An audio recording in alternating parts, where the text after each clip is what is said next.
औज़ुबिल्लाहिमिनश्शैतानिर्रजीम बिस्मिल्लाहिर्रहमानिर्रहीम। अज़मत कुरान के lecture number 3 के साथ हाज़िर खिदमत है। दोस्तों, कुरान करीम में अल्लाह ताला ने जगह जगह पर गौर व फिक्र की दावत दी है। जैसा कि सूरत वाक़िया में अरशाद रुबानी है, नहनु खलक़नाकुम फलौला तुसद्दिक़ून अफ़रअय्तुम मा तुमनून। हमने तुम्हें पैदा किया, फिर क्यों तस्दीक नहीं करते, कभी तुमने गौर किया? तो दोस्तों, इस कायनात में मौजूद हर चीज़ पर गौर करने से हमें पता चलता है कि ये एक निज़ाम है जो एक बहुत ही खूबसूरती के साथ चल रहा है। अगर हम अपने इर्द गिर्द रूनुमा होने वाले अवामल और मज़ाहिर फितरत पर गौर करें तो हमें पता चलेगा कि हर चीज़ के अंदर एक तसलसल और एक ख़ास तरतीब पाई जाती है। जिस तरह से इंसानी सेल्स को अगर देख लें, इंसान के जिस्म में लाखों करोड़ों सेल्स हैं। ये सेल जो हैं ये एक बहुत ही तरतीब के साथ मिलते हैं और फिर एक जानदार बनाते हैं।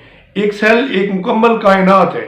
अगर हम एटम की बात करें तो एटम इतने छोटे पार्टिकल हैं जिनको आम आंख से देखा भी नहीं जा सकता, बल्कि इसको देखने के लिए माइक्रोस्कोप की भी मखसूस किस्में जो हैं उनको इस्तेमाल किया जाता है। इन तमाम चीज़ों में और दिन और रात के बदलने में उन लोगों के लिए निशानियां हैं जो अक्ल सलीम रखते हैं।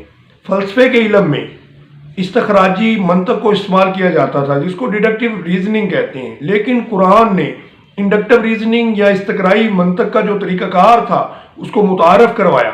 जैसा कि शायर मशरक़ इल्लामा मोहम्मद इकबाल अपने खुतबात के दिबाचा में फरमाते हैं, the inner core of the modern western civilization is कुरान। कुरान करीम ने ही गहरा मुशाहिदा करने की दावत दी और गहरे मुशाहिदे को मुतारफ़ करवाया। डॉक्टर मोरिस बुकाई, जो किताब बाइबल, कुरान और साइंस के राइटर हैं, उन्होंने गहरे मुशाहिदे और रिसर्च के बाद ये बात साबित की है कि कुरान करीम में कोई भी ऐसी चीज़ नहीं है जिसको साइंस साबित नहीं करती।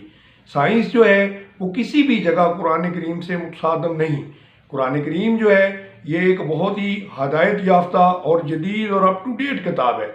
जैसा कि 18वीं सदी में ये आम ख्याल था कि कायनात जो है 6-7 हज़ार साल पुरानी है, लेकिन दूसरी जंग अजीम के इब्तदा में लोगों का ख्याल आम हो गया कि ये जो कायनात है तकरीबन 2 अरब साल पुरानी है। लेकिन जदीद तहकीक और बिग बैंग थ्योरी के मुताबिक कायनात की उम्र जो है वो 15 अरब साल है। इस थ्योरी के मुताबिक मादा जो है वो एक बहुत बड़े धमाके से अदम से वजूद में आया और इसके बाद ये सोलर सिस्टम, ये कहकशाएँ वगैरह वजूद में आई। तो इस बिग बैंग थ्योरी का कुरान करीम में 1400 साल पहले ही तज़किरा मौजूद है।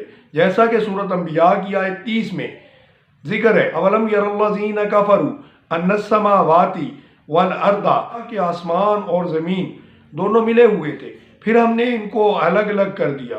तो नाज़रीन, जिस साइंस की जदीद थ्योरी पर आज साइंस पहुँच रही है, कुरान करीम ने 1400 साल पहले ही इसका जिक्र किया हुआ है। आज का कोई इंसान किस तरह से तसव्वुर कर सकता है कि 1400 साल पहले खित्ता अरब में नाज़िल होने वाली इस किताब में इस जदीद बिग बैंग थ्योरी के मुतल्लिक़ बताया गया है। हम अपने अगले लेक्चर्स में आपको मज़ीद अजाइबात के बारे में बताएंगे जो कि 1400 साल पहले ही कुरान करीम में लिख दिए गए हैं और साइंस इंतहाई तरक्की के बाद और बहुत ज़्यादा तहकीक के बाद इन मराहल पर आज पहुँच रही है।